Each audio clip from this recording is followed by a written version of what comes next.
Okay, performance-wise, this is the Singapore version, so it runs Exynos 8895. It's really fast, really snappy. I'm not sure how it compares to the Snapdragon 835 version, but usually people in Hong Kong prefer the Exynos chip over the Snapdragon chip. Hong Kong people feel like Exynos is faster. I don't really have an opinion because I feel like smartphones nowadays, they're all really fast and smooth. Moving on to the camera. As mentioned in my other video, the S8 didn't really upgrade the camera. It has the same specs as S7, but it's fine because the S7 camera is really strong. And Samsung's camera takes really great low-light photos. Let me see if I can turn off the lights and make it dark. Give me a second. Okay, so I've just turned off the lights now. And so right now, as you can see, it's pretty dark here, but let's test out the low-light camera. Okay, so I just turned back on the lights. So see, I took that photo in a room that was like almost completely dark, and it still the photo came out really nice. Not a lot of noise.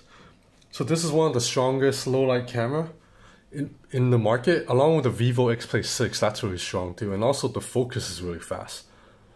Probably one of the fastest focusing phones anywhere. And also another new feature to the Samsung camera app, which is part of a bigger feature, which I'll get into later, is Bixby Vision, which is on Samsung's artificial intelligence assistant. So for Bixby Vision on the camera, you basically can take a picture of something and then the Bixby is supposed to be able to identify it. So let's try it really quick. So I just took a picture of my Fitbit. Nope. It didn't work because it's showing me pictures of plates and rings. So sometimes it works though. Like the other day I took a picture of a cat and it actually showed me more pictures of cats. So let's try a MacBook.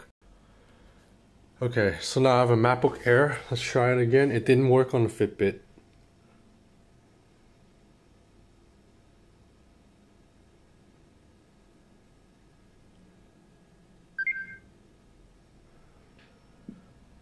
Oh, okay, see? So the Bixby recognized I have a MacBook Air and now it's showing me other MacBooks. I guess these are links to buy them. Yeah, yes, buycomputertablet.com, ebay.com.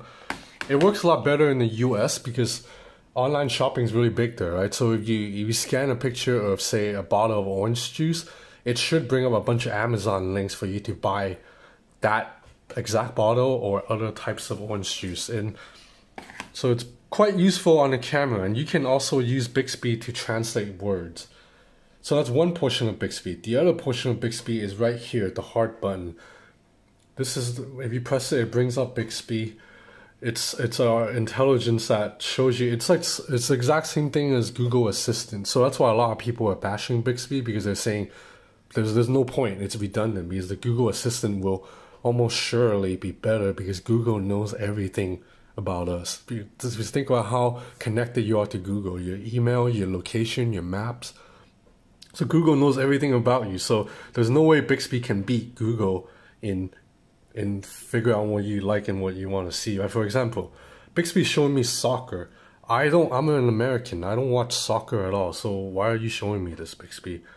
So yeah, Bixby's getting trashed by a lot of people, and I will tend to agree. It's not that useful right now. So another cool thing in the software that Samsung lets you do is you can multitask a lot. For example, you can bring stuff down like this. You just drag and drop, and then you can make the window smaller. And now I can open more stuff. So I can read my Gmail.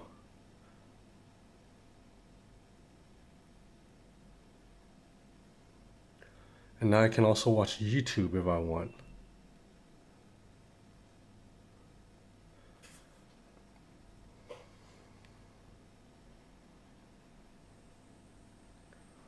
See, so right now I'm watching YouTube. I can check my email and grab my email, or I can look for photos.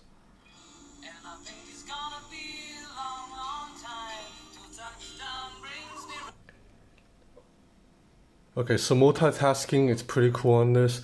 speaking of videos, so with a phone that looks this sleek with such a beautiful screen, you obviously want to use this for videos, and the result is quite amazing. There's only a single fine speaker on the bottom. It's not the best. It's not terrible, as you can hear. It's okay. But if you notice right now, there are these black bars on the side. That's because there are black bars because this screen is 18.5 by 9, which is wider than usual, whereas most videos are still shot in 16 by 9 aspect ratio. So there are these two black bars on the side. Apparently, according to Samsung and LG, in the future, more and more TV shows and movies will go for that wider aspect ratio. But right now, there's a workaround for this. Samsung gives you a little button here that you press, and it will stretch out the video. Wait, why is it not working? See, so it stretches out the video, so now there are no black bars. But when you do this, it crops the top and the bottom a little bit. So this phone is very futuristic. When you're holding it, it really feels like you're just holding onto the screen because the bezels are so small. Okay, moving on to battery life. On the Samsung Galaxy S8 Plus, there's a 3500 mAh battery, and it's pretty good. It's enough to almost last me a full day, not quite an entire full day. So if I start my day at say 10 a.m. I start my day at 10 a.m. By 7 or 8 p.m. I will need to plug it into a charger. So yeah, not quite a full day. And on the smaller Galaxy S8, which I use for a couple of days too, that phone has a smaller battery, 3000 mAh, so that phone battery life is a little less. So this is a phone that you definitely will need to bring a portable battery pack with you, or just plug in when you're at work or something. So overall, what's the verdict? As you know, as I already talked about, the screen is absolutely the best screen in the industry, and the technology like scanning your eyes to unlock the phone, it's amazing, and the phone is really fast and smooth.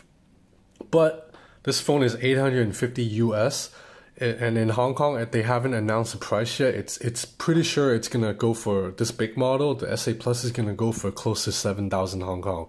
The smaller one, S8, will probably go for something like 6,200 Hong Kong.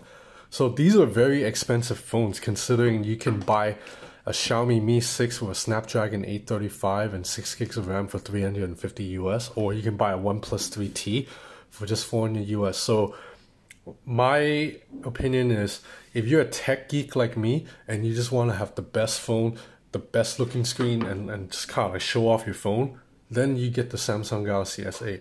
But if you're like an average user, like, you know, if I'm buying a phone from my mom, there's no way she needs this phone. She can just buy a OnePlus 3, which, you know, it will do the exact same thing. If you're using a phone just to go on Facebook and Instagram, you can use a Chinese phone. It's the exact same thing. So this is like a tech geek's phone. Fingerprint sensor is terrible though. So this really frustrates me. But everything else, I love this phone. So thanks for watching.